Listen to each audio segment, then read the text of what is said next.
કર્યો video on થયો? એક મિનિટ. હા કશું થાય. વાંધો નહીં, તું કાપી દઈશ. નમસ્કાર વિદ્યાર્થી મિત્રો, આજે આપણે સંસ્કૃત ધોરણ 11 માં કાવ્ય 4 જેનું ટાઇટલ છે ધર્મના 10 લક્ષણો. શું થયું? ઓમ દર્દ નહીં દેખાય? ના. જો હું દેખાય ચોખ્ખું થઈ જાય ફરી યાદ આવે. હવે તો કુદાય. બોર્ડ બતાય બરાબર? તમારો હમણાં આવે. બરાબર? હા હવે દેખાતું છે. હા. કારણ કે આ પ્રકાશ આવે ને તે દેખાતું. બસ. હવે પ્લે કરીએ. નમસ્કાર વિદ્યાર્થી મિત્રો, ધોરણ 11 કાવ્ય 4 સંસ્કૃતની અંદર આજે આપણે વાત કરીશું, જેમાં ધર્મના 10 લક્ષણો. તો 10 લક્ષણોની વાત કરી છે. તો કયા કયા 10 લક્ષણો છે, પહેલા તો એની આપણે સમજૂતી પ્રાપ્ત કરી લઈએ. પહેલું છે ધૃતિ, બીજું છે ક્ષમા, ત્રીજું છે દમ, ચોથું અસ્તેય, પાંચમું શૌસમ, છઠ્ઠું ઇન્દ્રિય નિગ્રહ, સાતમું ઘી, 8 વિદ્યા, 9 સત્યમ, 10 અક્રોધ. આ 10 લક્ષણો માનવ જીવનમાં ખૂબ જ ઉપયોગી અને મહત્વપૂર્ણ છે. તો આ 10 લક્ષણો વિશે આજે આપણે માહિતી પ્રાપ્ત કરીશું, જે તમારા અભ્યાસક્રમમાં આ પ્રકરણ સમાવેશ થયેલું છે. તો ધર્મના 10 લક્ષણોની વાત કરતા પહેલા આપણે એની પ્રસ્તાવના એટલે કે વિષય પ્રવેશ વિશે થોડી માહિતી મેળવી લઈએ. ધૃતિ, ક્ષમા વગેરે ધર્મના 10 લક્ષણોની સમજ કેળવાય, તેમનું મહત્વ સમજાય અને તેમનું સ્વરૂપ દર્શન થઈ શકે તે માટે બીજા 10 પદ્યો પણ અહીં મૂકવામાં આવ્યા છે. તો માત્ર ધૃતિ અને ક્ષમા વિશે આ પ્રકરણની અંદર વાત નથી કરવામાં આવી, પણ એના સિવાય બીજા 10 લક્ષણો જે છે એ અહીં આપણે ભણવામાં મૂકવામાં આવ્યા છે અને આ બધા જ પદ્યો અનુષ્ટુપ છંદની અંદર આવેલા છે. તમે વિદ્યાર્થી મિત્રો પરીક્ષાની અંદર જો કશું યાદ ના હોય તો આ કોઈ પણ એક શ્લોક લખી નાખશો તો એ ઉદાહરણ તરીકે અનુષ્ટુપનું બની જશે. હવે પહેલું છે એ આપણે જોઈ લઈએ. પહેલો શ્લોક છે કે ધૃતિ ક્ષમા દમો અસ્તેયમ શૌસમ ઇન્દ્રિય નિગ્રહ ઘી વિદ્યા સત્યમ ક્રોધો દશકમ ધર્મ લક્ષણ. તો અહીંયા આપણે જોઈ શકીએ કે ધીરજ, ક્ષમા, દમન, ચોરી ન કરવી, શુદ્ધિ, ઇન્દ્રિયોનો ઉપરનો કાબુ, બુદ્ધિ, વિદ્યા, સત્ય અને ક્રોધનો અભાવ, આ 10 ધર્મના લક્ષણો કહ્યા છે. તો આ 10 લક્ષણો વિશે હવે આપણે સમજીશું. તો પહેલું છે ધૃતિ. ધૃતિ એટલે શું? તો કે ભાઈ ધૃતિ એટલે ધીરજ. આપણે જોઈએ કે દરેક વિદ્યાર્થી છે એની અંદર ધીરજ હોવી ખૂબ જરૂરી છે. જો ધીરજ ના હોય તો એ વિદ્યાર્થી છે એ વધારે પડતું એ કશું યાદ રાખી શકતો નથી, મગજમાં કોઈ વાત ઉતરી શકતી નથી, કેમ કે એનું મગજ છે એ સતત અને સતત વિચાર કર્યા કરતું હોય, સતત અને સતત બોલ્યા કરતું હોય છે. તો આપણે જોઈ શકીએ કે ધીરજ દરેકના જીવનમાં ખૂબ મહત્વની છે. હું તમને એક બાળકો સામાન્ય ઉદાહરણ આપું કે કૂતરું અને હાથી, આ બંનેની વચ્ચે ઘણું બધું અંતર છે. કે તમે જોઈ શકો કે કૂતરું છે એ માત્ર એના કાન જેટલો ટુકડો, એક ટુકડા માટે એને ઘરે ઘરે ભટકવું પડશે. જ્યારે હાથીને ક્વિન્ટલના ક્વિન્ટલ 20 કિલો 30 કિલો 50 કિલો ખાવાનું હોય તો એ એક જગ્યાએ બેસીને એક જગ્યાએ ઊભો રહે તો પણ એને એક જગ્યાએ ખાવાનું મળી રહે છે. કારણ શું? કે બંનેની અંદર ધીરજનો તફાવત છે. હાથી છે એ ધીરજ વાળો છે, કૂતરું છે એ ધીરજ વગરનું છે. તો અહીંયા તમને આવું તમને ઉપરથી સમજાઈ જશે કે ધીરજ એટલે શું, કે દરેકના જીવનમાં ધીરજનું ખૂબ મહત્વ રહેલું છે. દરેકના જીવનમાં ધીરજ હોવી ખૂબ જરૂરી છે, કેમ કે આપણે માણસ તો માણસના જીવનમાં ધૈર્યનું ખૂબ મહત્વ છે. ત્યાર પછી આપણે બીજું છે એ જોઈએ કે ક્ષમા. ક્ષમા એટલે ક્ષમા ખડગહે કરે યસ્ય કિમ કરિષ્યતિ દુર્જન અતૃણે પતિતો વહિનઃ સ્વયમેવો પાશ્યામતિ. કે જે માણસ પાસે ક્ષમારૂપી તલવાર છે, આવું તમને પરીક્ષામાં પૂછાય છે પણ કે વિચાર વિસ્તાર કરો. જો તમે ત્યારે યાદ કરતા હો કે ભાઈ આવું સરે ક્યાંથી પૂછ્યું છે, આવા પેપરમાં ક્યાંથી પ્રશ્નો પૂછાતા હોય છે, તો આવા પ્રશ્નો છે કે જે ક્યાંય નહીં કે ક્ષમા ખડગસ્ય શું લખ્યું છે કે ક્ષમા ખડગઃ કરે યસ્ય કિમ કરિષ્યતિ દુર્જનઃ અતૃણે પતિતો વહિનઃ સ્વયમેવો પશ્યામતી કે ક્ષમારૂપી તલવાર જે કાર્ય કરી શકે છે એ કોઈ પણ તલવાર કરી શકતી નથી. તમારી પાસે જો ક્ષમા હોય ને તો તમારે સાચી તલવારની કે લોખંડની કે ધાતુની તલવારની જરૂર પડતી નથી. કોઈ પણ માણસ સાથે તમે વ્યવહાર કરતા હો, પણ જો તમે થોડું દયા ભાવ રાખશો, પ્રેમ, ત્યાગ કે થોડું ઘણું આપણે લેટ ગો કરવાની ભાવના, જો આપણા અંદર આ ભાવના જ્યારે ઉત્પન્ન થાય છે, આ ભાવના જ્યારે આપણી અંદર પેદા થાય છે, ત્યારે આપણું જીવન સારું બની જાય છે. તેના શ્લોક વિશે આપણે વાત કરીએ છીએ. ધીરજ એટલે ક્ષમારૂપી તલવાર જેના હાથમાં છે તેનું દુર્જન શું કરી શકે? તમારો ગમે તેવો દુશ્મન હોય, ગમે તેવો તમારો ખરાબ વિચારતો હોય, ગમે તેવી દુષ્ટ બુદ્ધિનો પ્રયોગ તમારા પ્રત્યે કરતો હોય, પણ એની એ બુદ્ધિ કામ લાગતી નથી. કેમ કે તમારા પાસે ક્ષમારૂપી તલવાર છે વિદ્યાર્થી મિત્રો. અને ઘાસ વિનાની જગ્યામાં પડેલો અગ્નિ પોતાની મેળે ઓલવાઈ જાય છે. ક્લાસરૂમની અંદર આપણે જોઈએ કે ભાઈ અહીંયા ક્યાંય કશી વસ્તુ નથી, તો અહીંયા દેવતા મૂકવામાં આવે તો એ દેવતા જાતે ઓલવાય છે. કેમ કે એને સળગવા માટે, એને પ્રજ્વલિત થવા માટે કંઈક ને કંઈક જોઈએ છે. ઘાસ છે, સૂકું ઘાસ. જો સૂકું ઘાસ ના હોય તો એ જાતે દેવતા ઓલવાય જશે. ધારો કે તમે રસ્તા ઉપર ચાલ્યા જાવ છો, કોઈ માણસની સાથે તમારો અકસ્માત થયો, કોઈ માણસ તમે બાઇક લઈને જાવ છો અને સેજ અટકી ગઈ અને સેજ ટચ થઈ ગઈ એટલે તમારી સામે જોશે. પણ જો તમે એને કહેશો સોરી તો એ તમારી સામે હસતો જોશે અને આગળ ચાલુ જશે. પણ તમે કહેશો કે તું વચ્ચે આવ્યો, પેલો કહેશે તું કેમ આમ ચલાવશે, તો ઘર્ષણમાં ઉતરશો. ઘર્ષણમાં ઉતરશો એટલે શું થશે કે બંને વચ્ચે ટકરાર થશે, બંને વચ્ચે સામસામા તણખાવ થશે અને મોટું વિકરાળ રૂપ પણ ધારણ કરતું હશે. સમાજની અંદર આપણે જોઈએ છીએ કે વધારે પડતું ગુસ્સો કેમ થાય છે કે એકબીજા છે એ ગુસ્સાની ભાવનાથી જ વાતો કરતા હોય છે. અત્યારે જોઈએ આપણે કે વાહનો છે એ દિવસે બજારની અંદર, માર્કેટની અંદર વધતા જાય છે. તો આપણું જીવન છે એ કેવું બની ગયું છે? ફાસ્ટ લાઈફવાળું. બધાને ઉતાવળ, તમારા સ્કૂલમાં આવવાની ઉતાવળ, બીજી જગ્યાએ જવાની હોય, જેમ કે ઇન્ટરવ્યુ આપવા છે, કોઈને ઇન્ટરવ્યુ નથી આપવા જવું, પણ માણસની લાઈફ ફાસ્ટ બની ગઈ છે. તો એ ક્યારેય કોઈની સામે જોવા ઉભો રહેતો નથી, ક્યારેય કોઈનું ધ્યાન રાખતો નથી. એટલા માટે આ કિસ્સા બને છે. દયા ખૂબ જરૂરી છે, ક્ષમા. ત્યાર પછી ત્રીજું છે દમઃ. દમઃ એટલે દમન છે, સંયમી, સમન કરવું. આપણા અંદર હવે જેમ ટેકનોલોજી આવતી ગઈ, જેમ આપણા ખોરાકો બદલાતા ગયા, એમ સહનશીલતા ઘટતી ગઈ છે. કેમ કે આપણે સહન નથી કરતા. આપણા મમ્મી પપ્પા આપણે કશું કે તો આપણે તૈયારી મેને સામે જવાબ આપી દઈએ છીએ. ઇવન કોઈ બી તમે ક્લાસની અંદર સર તમે કશું કે સારા માટે કહેતા હો છો. ઘણી વખત આપણે બહેનોને કહેતા હોઈએ છીએ કે બહેનો આમ ના કરશો, ભાઈઓ આમ ના કરશો. શા માટે? અમે પણ તમારા એક વાલી છીએ. જેમ ઘરે તમારા મમ્મી પપ્પા છે એમ સ્કૂલમાં અમે તમારા વાલી છીએ વિદ્યાર્થી મિત્રો. તો અમે તમને કહી શકીએ, અમારો અધિકાર છે. પણ ક્યાં સુધી? 12 પછી અમે તમને કહેવા નહીં કે વિદ્યાર્થી મિત્રો તમે આવી રીતે આમ કામ કરો, આમ જાઓ. કેમ કે તમે અમારા વિદ્યાર્થી તો છો, પણ છેવટે તમે પણ અમારા બાળકો જેવા છો. કેમ કે તમારા મમ્મી પપ્પા અહીંયા આવે તો તમારે જેમ તમારા મમ્મી પપ્પાનું કહ્યું કરવાનું, એવી જ રીતે ક્લાસમાં સરનું કહ્યું.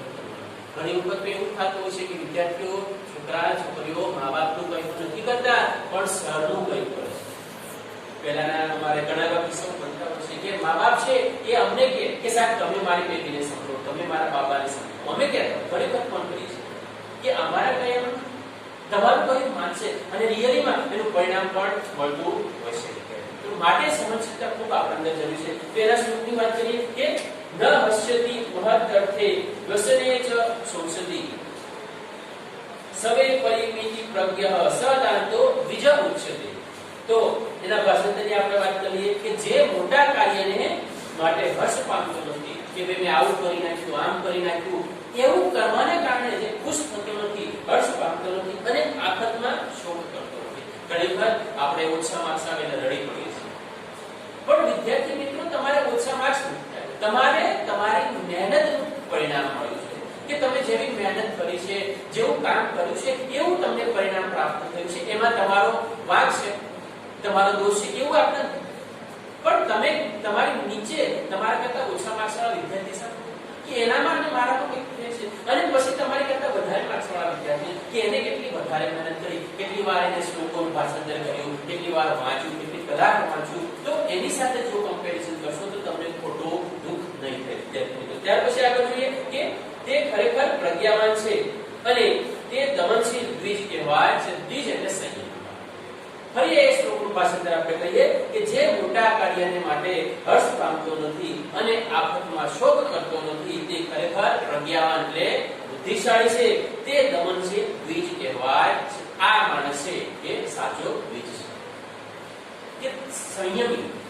તમને ગમે તેટલું કે ગમે તેટલું લડાઈ નાખે, ગમે તેટલા શબ્દો કહી નાખે, પણ તમે તમારી સહનશીલતાને ગુમાવતા.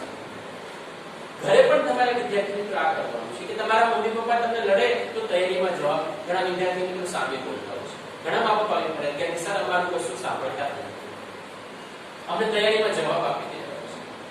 તો આ વખતે તમારે ધ્યાન રાખવાનું છે. ત્યાર પછી ચોથો શ્લોક છે અસ્તેયમ. અસ્તેયમ એટલે કે ભાઈ અચોર્ય. અસ્તેયમ ભાષાંતર છે અચોર્ય. તો એ શ્લોકનું પહેલા જોઈએ કે અન્ય દિયે તુણે રત્ને કાંચને મુક્તિકે અપી વા મનસા વિનિવૃત્તયામ તદેસ્યમ વિદુર બુદ્ધાહ. અન્ય વ્યક્તિના ઘાસમાં, રત્નમાં, સોનામાં અથવા મોતીમાંથી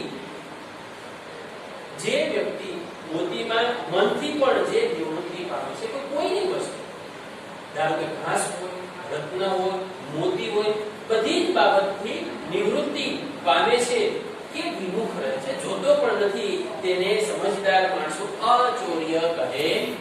તો અચોર્ય તમે વિચારો કે સાહેબ મેં તો કોઈ ખરાબ કામ કર્યું નથી, પણ તમે કોઈના વિશે ખરાબ વિચાર, કોઈના વિશે ષડયંત્ર રચો મનની અંદર, તો પણ તમારે વિદ્યાર્થી મિત્રો આનું પરિણામ ભોગવવું જ.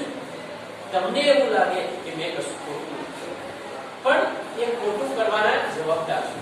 તમારા મનમાં વિચાર આવ્યો, એ વિચારના કારણે જે પ્રવૃત્તિ થાય છે, વિચારના કારણે જે પરિણામ ઉત્પન્ન થાય છે, એ પરિણામના જવાબદાર તમે છો. અચોરી એટલે પાછળ કોઈના પૈસા ચોરી લેવા, કોઈની કોઈ વસ્તુ ચોરી લેવી, કે તમે તમારી વસ્તુ માત્ર તમારા ખિસ્સામાંથી 5 રૂપિયા પડી જાય તો કેટલું દુઃખ થાય? થાય કે નહીં તમને? તો આ વખતે તમારે વિચારવું જોઈએ જ્યારે તમને બીજી વ્યક્તિના પૈસા મળે છે, તો તમારે પહેલા તો એ વિચાર કરવો જોઈએ કે જેના પૈસા પડી ગયા અને એ પૈસાની કેટલી કિંમત હશે. તમે ગામડેથી આવતા હો અને તમે 50 રૂપિયા કે 100 રૂપિયા તમારા ઘરેથી આવતા હોય અને તમે ખોઈ નાખો છો, ત્યારે કેવી પરિસ્થિતિ? તમને બજારમાંથી કશું લાવવાનું કહેતા હોય કે જા બેટા આ વસ્તુ લેતો આવજે કે આ વસ્તુ લેતી આવજે, તો તમે જ્યારે પૈસા ગુમાવી દો છો પછી તમને દુઃખ થાય કે ના? તો દરેકની કિંમત છે. તો એવા વ્યક્તિને અચોર્ય. ત્યાર પછી આપણે જોઈએ પાંચમું છે શોષમ. શોષમ ચ દ્વિવિધમ પ્રોક્તમ બાહ્ય ભયાંતરમ તથા ઉંજાવલાભ્યમ સુતમ બાહ્ય ભાવ સંસ્કૃતિ સ્થાનાંતરમ. તો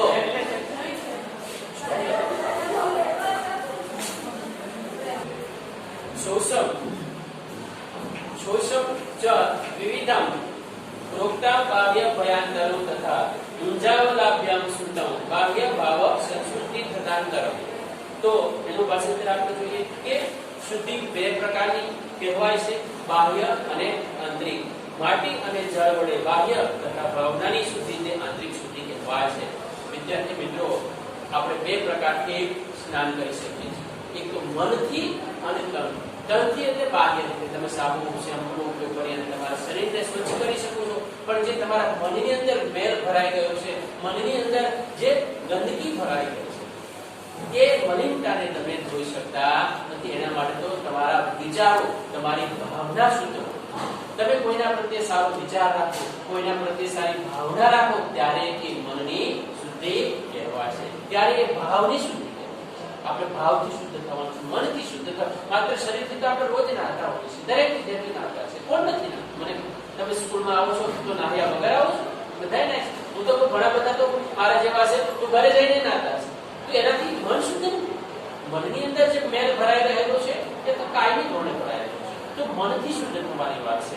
ત્યાર પછી બાળકો આપણે જોઈએ કે છઠ્ઠું છે ઇન્દ્રિય નિગ્રહ. ઇન્દ્રિય નિગ્રહ એટલે ઇન્દ્રિય ઉપરનો કાબુ. તો ભગવાન શંકર છે એ ઇન્દ્રિય વિજેતા હતા. આપણા પુસ્તકની અંદર એક પ્રકરણ આવશે શંકર ભગવાન પાર્વતીજી અને આ પ્રકરણની અંદર ભગવાન એની ઇન્દ્રિય ઉપર કેટલો કાબુ રાખી શકે છે એની વાત કરવામાં આવશે. એ વાત આપણે ફરી ત્યારે કરીશું. તો જોઈએ આપણે છઠ્ઠું કે શ્રુત્વા સ્પષ્ટવાચ દુષ્ટવાચ ભુક્તવા ધ્રાત્વા ચ યો નરઃ ન હસ્યતિ ક્લાયતિ વાસ વિદ્યેયો જીતેન્દ્રિય કે કોને ઇન્દ્રિય વિજેતા કહેવાય છે, જીતેન્દ્રિય કોને કહેવાય છે? તો એની અહીંયા વાત કરવામાં આવી છે કે જે માણસ સાંભળીને સ્પર્શીને એટલે ટચ કરીને અડીને જોઈને જોવાથી પણ ભોગવીને અને સૂંઘીને હર્ષ પામતો નથી કે દુઃખી થતો નથી, ગ્લાનિ અનુભવતો નથી, તેને ઇન્દ્રિય વિજેતા જાણવું. એ તો આપણે ખાલી જોઈએ તો આપણા મનમાં લડ્ડુ ફૂટવા પડે. ઘણા બધા વિદ્યાર્થીઓ બસમાં આપણે જતા હોઈએ તો બસમાં બાજુમાં કોણ બેઠું છે, જગ્યા ખાલી રાખી કેમ એ તમને ખબર છે. વિદ્યાર્થી છોકરો હોય કે છોકરી એ બંને માટે આ વિસ્તાર સરખો, ઇન્દ્રિયો પરનો કાબુ બધાને સરખો લાગુ પડે. એ છોકરો હોય કે તમારી મારી બધાય માણસ માત્ર પોતાની આ ઇન્દ્રિયો ઉપર કાબુ રાખી શકતો નથી. પછી તમે હોય કે અમે હોય કે દુનિયાની કોઈ પણ વ્યક્તિ, માત્ર ભગવાન શંકર એવા હતા કે જે પોતાની ઇન્દ્રિયો ઉપર કાબુ રાખી શકે. એટલા માટે માત્ર શંકર ભગવાનને જ ઇન્દ્રિય વિજેતા, બાકી કોઈ. તો જોઈએ કે જે માણસ સાંભળીને, આપણે ઘણી વખત સાંભળીને તરત આપણું મન ત્યાં પહોંચે કે આવું થતું છે, આવું છે, આવું હોય, ત્યાર પછી સ્પર્શ કરી અડીને બેડ ટચ અને ગુડ ટચ. તમે બસમાં જાવ છો છોકરો કે છોકરા, બાજુવાળી વ્યક્તિ તમને કેવી રીતે સ્પર્શ કરે છે ને એ તમને રિયલાઇઝ થાય છે. આમ તો જનરલી ઘણા બધા લોકો તમારી સાથે અમદામ કરતા હોય છે. મોટી ઉંમરના વ્યક્તિ તમને સ્પર્શની વાત કરે. કેમ કે છોકરો હોય તો એને પણ જ્યારે આમ હાથ મૂકે છે, હાથ છોકરો હોય કે છોકરી, તો એ હાથ મૂકવાની સાથે તમને તરત જ અનુભવ થવા લાગશે કે આ સારું ટચ કર્યું છે કે ખરાબ ટચ કર્યું છે. આ તમને અનુભવ થયા હશે. પછી ગમે તે તમારા ઘરે પણ થયા હશે. તમારા ઘરે કોઈ મોટી ઉંમરની વ્યક્તિ આવે તો કે બેટા અહીંયા આવો, મારી પાસે બેસ, પણ એની ભાવના સારી છે કે ખરાબ છે એના ટચની સાથે. એવું ના સમજી લેશો કે મારા દાદા છે તો મને ખરાબ રીતે ટચ કરશે કે સારી રીતે, એના પણ વિચારો ખરાબ હોય છે. બહુ ગંભીર બાબત છે. આના માટે તો મોટા મોટા લેક્ચર કે વિદ્યાર્થી મિત્રો અત્યારે તો મોટા થઈ ગયા બાળકો, 11મા ધોરણમાં ભણો છો, નાની ઉંમરના બાળકો હોય છે, જે 5મું 6મું 3મું, આપણા દેશની અંદર કેટલાય કિસ્સાઓ બનતા હોય છે આ ટચના કારણે. ખરાબ કિસ્સાઓ તમે રોજ ટીવીમાં, પેપરમાં, સમાચાર પત્રમાં સાંભળતા હોવ છો, જોતા હોવ છો. એનું કારણ માત્ર માણસના મનની અંદર જે મલિનતા ભરેલી છે, મેલ ભરેલો છે, મેલના કારણે. બાકી કોનું મેરેજ નથી થવાનું મને ખબર પડે. કોઈ છોકરા છોકરી હા ત્રીજો પુરુષ હોય તો આપણે મેરેજ નથી કરતા, પણ તમારું કોનું મેરેજ, છોકરો કે છોકરી, તમને એવો વિચાર છે આપણા ક્લાસની બધા, પણ આપણી અંદર ધૈર્ય નથી. આ પ્રકરણ એટલા માટે જ 11મા ધોરણના વિદ્યાર્થી મિત્રોને ભણાવવામાં આવે છે કે તમારી અંદર આટલી વસ્તુ 10 વસ્તુ હોવી જ જોઈએ. જો તમારે સારી રીતે જીવવું હોય, જો તમારે સારી રીતે જીવનને પસાર કરવું હોય તો આ 10 વસ્તુ તમારા અંદર હોવી જોઈએ. ફરી એ શ્લોકનો આપણે પસંદ કરીએ કે જે માણસ સાંભળીને, સ્પર્શીને, જોઈને, ભોગવીને, સૂંઘીને, સૂંઘવાની સાથે આપણે તરત જ ખુશ્બુ આવી છે ખબર બસની અંદર કે આ તો અમારા વાળી છે, આ તો આવી સુગંધ છે.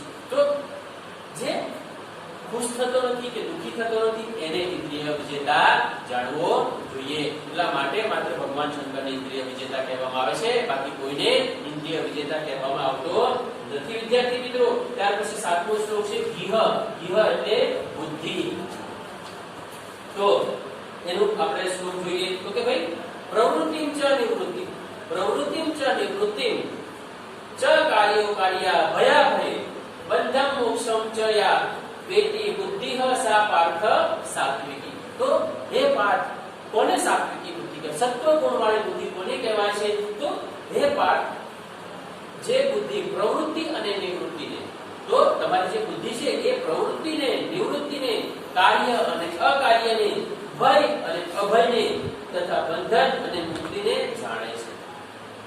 તે બુદ્ધિ સત્વગુણના સ્વભાવવાળી એટલે કે સાત્વિકી કહેવાય છે. કે કાર્ય અકાર્ય, કે શું સારું છે, શું ખરાબ છે, શું કરવા જેવું છે, શું નથી કરવા જેવું, અને આ પ્રવૃત્તિ સારી છે કે આ પ્રવૃત્તિમાંથી નિવૃત્ત થવા જેવું છે. આ જે બધી જ વસ્તુઓને માણસ જાણતો હોય, જે વ્યક્તિ જાણતો હોય તેને સત્વગુણ વાળો કહેવાય છે.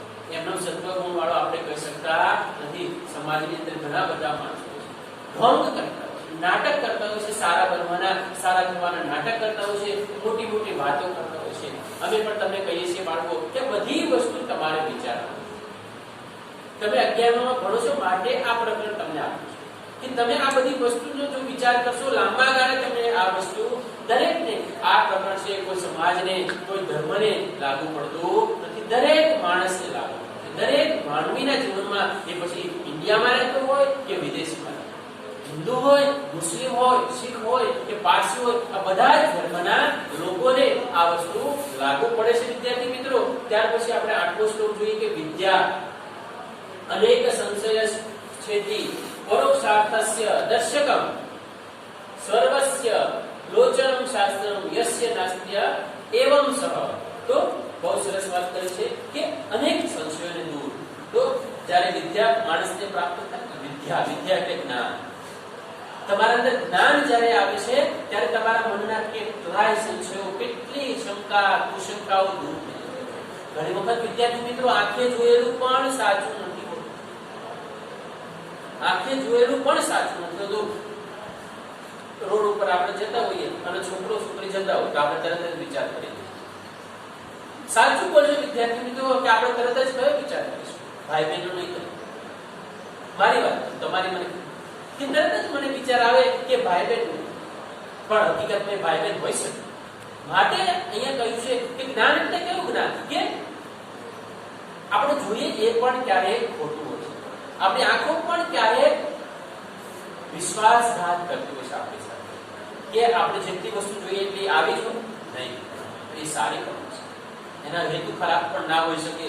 અને આપણે આગળ જોઈએ કે અનેક સંશયોને દૂર કરનાર અને અપ્રસ્તુત અર્થનું દર્શન કરાવનાર શાસ્ત્ર. મેં તમને શું વાત કરી કે જે આપણને જોવા મળે છે પણ એનો ભેદ આપણે નથી જાણતા, એ વસ્તુ એટલે જ્ઞાન, વિદ્યા. તમે બસ સ્ટેન્ડ ઉપર જાઓ છો અને બસ સ્ટેન્ડમાં બે છોકરા છોકરીને જોવો છો કે આ છોકરો ના છોકરી, તો એ ભાઈ બહેન કોણ છે? પતિ પત્ની કે બોયફ્રેન્ડ કે ગર્લફ્રેન્ડ હોય એવું થોડી નથી છે.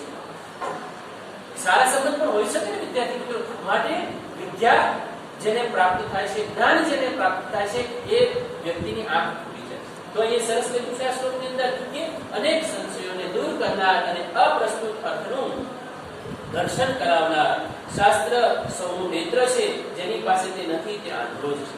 બાકી તો આપણે જોઈએ તો કેવું જોઈએ? અંધની રીતે જોઈએ. આપણે જો બીજું વિચારીએ, ખરાબ વિચારીએ તો આપણે અંધ છીએ.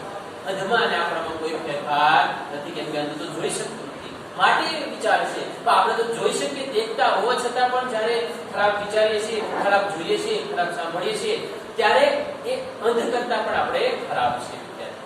ત્યાર પછી હવે આપણે 9મા શ્લોકની વાત કરીએ. સત્યમ, સત્યમ એટલે સાચું બોલવું.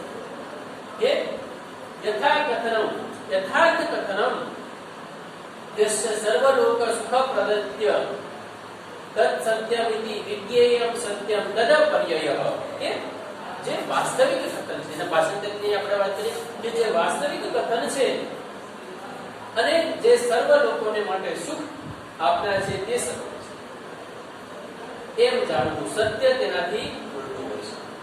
કે વાસ્તવિકતા અને સત્ય એ બંને વસ્તુ અલગ અલગ છે. એ કહ્યું છે કે ઉલટું એટલે ઊંધું પણ હોઈ શકે, એના કરતા વિરુદ્ધ પણ હોઈ શકે કે આપણે એ વસ્તુને જાણી શકતા નથી. ફરીથી એ શ્લોકનું ભાષાંતર કરીએ છીએ કે જે વાસ્તવિક કથન છે, સાચું કથન છે અને જે બધા જ લોકો માટે સુખ આપનાર છે.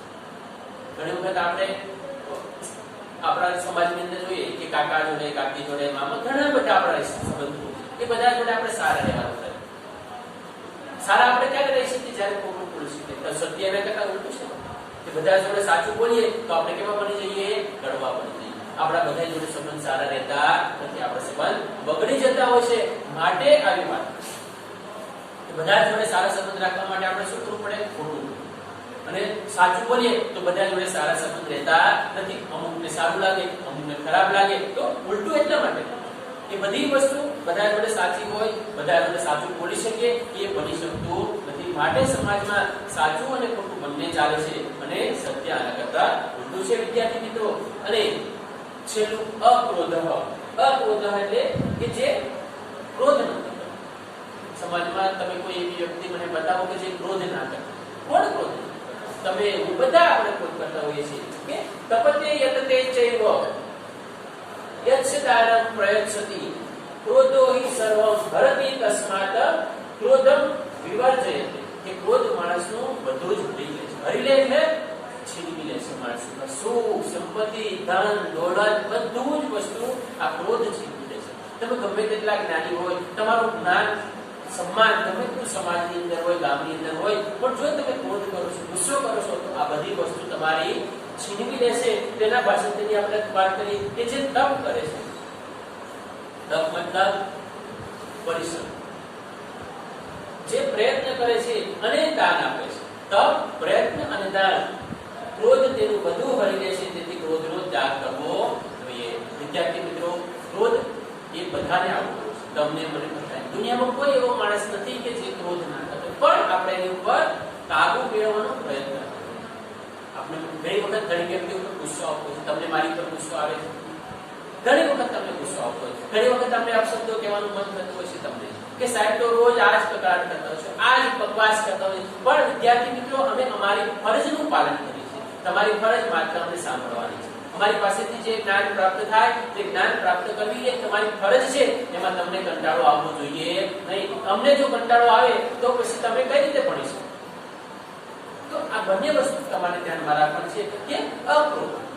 બને એટલો આ ઇન્દ્રિયો ઉપર આપણે કાબુ રાખવાનો છે. બને એટલો સંયમ રાખવાનો છે. અગાઉના શ્લોકમાં આપણે દ્વેષ સંયમી. કેમ કે તમે જો કાબુ નથી રાખતા તો તમે સંયમી નથી. તમે સાચું નથી જોતા તો તમે